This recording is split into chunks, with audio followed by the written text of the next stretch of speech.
ತನ್ನ ತಂಗಿಯನ್ನು ಭೇಟಿಯಾಗಲಿಕ್ಕೆ ಹೋದ ಸ್ಥಳ ಅಂತ ಹೇಳ್ತಾರೆ ಜಗನ್ನಾಥ.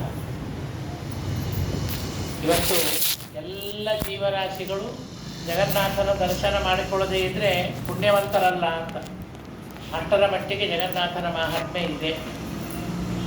ಅನೇಕ ವೈಭವಗಳು ಆ ಊರಿನಲ್ಲಿ ಉಂಟು. ನಾನು ಹೋಗಿ ನೋಡ್ಕೊಂಡು ಬಂದಿದ್ದೀನಿ, ಇನ್ನೊಂದು ಸಲ ಹೋಗಬೇಕು ಅಂತ ಅಪೇಕ್ಷೆ ಇದೆ. ಎಷ್ಟು ನೋಡಿದರೂ ಕಡಿಮೆ.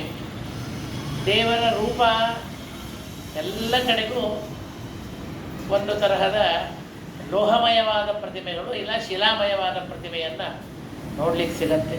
ಆದರೆ ಇವತ್ತಿಗೂ ಜಗನ್ನಾಥನ ಮಹಿಮೆ ಎಷ್ಟರ ಮಟ್ಟಿಗೆ ಇದೆ ಅಂತಂದರೆ, ಅವನಿಗೆ ವರ್ಷಕ್ಕೊಂದು ಸಲ ಜ್ವರ ಬರ್ತದೆ. ವರ್ಷಕ್ಕೊಂದು ಸಲ ಜ್ವರ ಬರ್ತದೆ.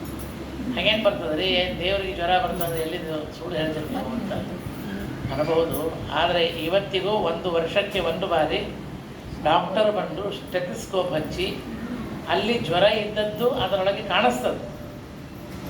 ಇದು ಆ ದೇವರ ಬಾಲರೂಪದ ವಿಗ್ರಹದ ಮಹಿಮೆ. ಬಲರಾಮ, ಕೃಷ್ಣ ಹಾಗೂ ಸುಭದ್ರೆಯ ರೂಪ 12 ವರ್ಷಗಳಿಗೊಮ್ಮೆ ಅದರ ರೂಪಾಂತರೀಕರಣವಾಗ್ತದೆ. ಬಹಳ ಆ ವೇಳೆಗೆ ಇಡೀ ರಾತ್ರಿ ಲೈಟ್ ಇರೋದಿಲ್ಲ. ಭಗವಂತ ಹಿಂದಕ್ಕೆ ಒಂದು ಬಾರಿ ದರ್ಶನ ಕೊಡಬೇಕು ಅಂತ ಹೇಳಿದಾಗ, ನಾನು ಒಡಮೂಡ್ತೀನಿ, 21 ದಿನಗಳವರೆಗೆ ಯಾರೂ ಅದನ್ನು ನೋಡಬಾರದು ಅಂತ ಆಜ್ಞೆ ಮಾಡಿರ್ತಾನೆ.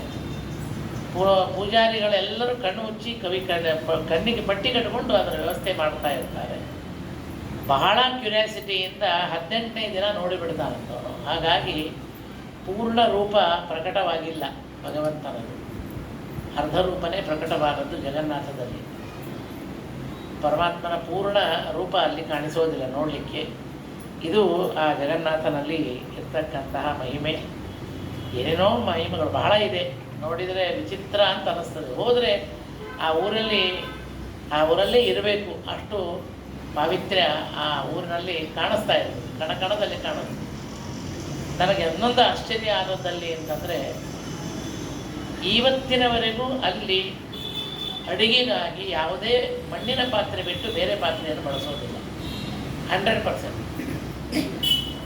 ಒಂದು ಸಲ ಬಳಸಿದ ಅನ್ನದ ಪಾತ್ರೆಯನ್ನು ಇನ್ನೊಂದು ಸಲ ಬಳಸೋದಿಲ್ಲ. ಇದು 2ನೇ ವರ್ಷ.